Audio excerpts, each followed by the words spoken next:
วัดจะหน่อยหนูก็เคยเห็นมากันไปเนาะไปทางจีนทางเวียดวัดก็คืออัน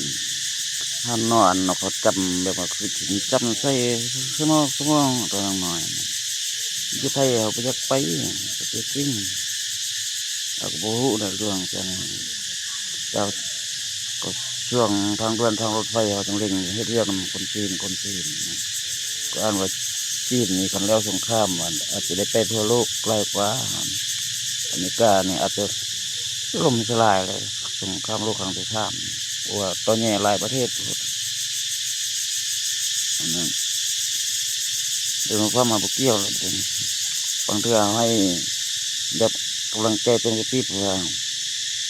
แห้งมาเฮ็ดสงครามจนท่านวันไหวจนทั่วโลกคือว่ามีชื่อมีเสียงไล่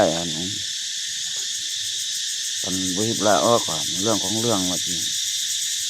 เขาคนรวยเนาะเขาจะล่มหรือว่าที่เขาจะล่มหรือที่จับรักข้างเมี่ยงยาและบัวของเขาเรื่องจะมันเราหกเลย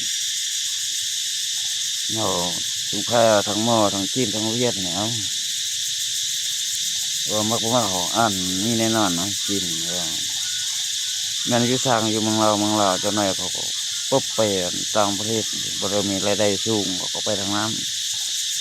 บริรวยของเขาจีนเวียดเนี่ย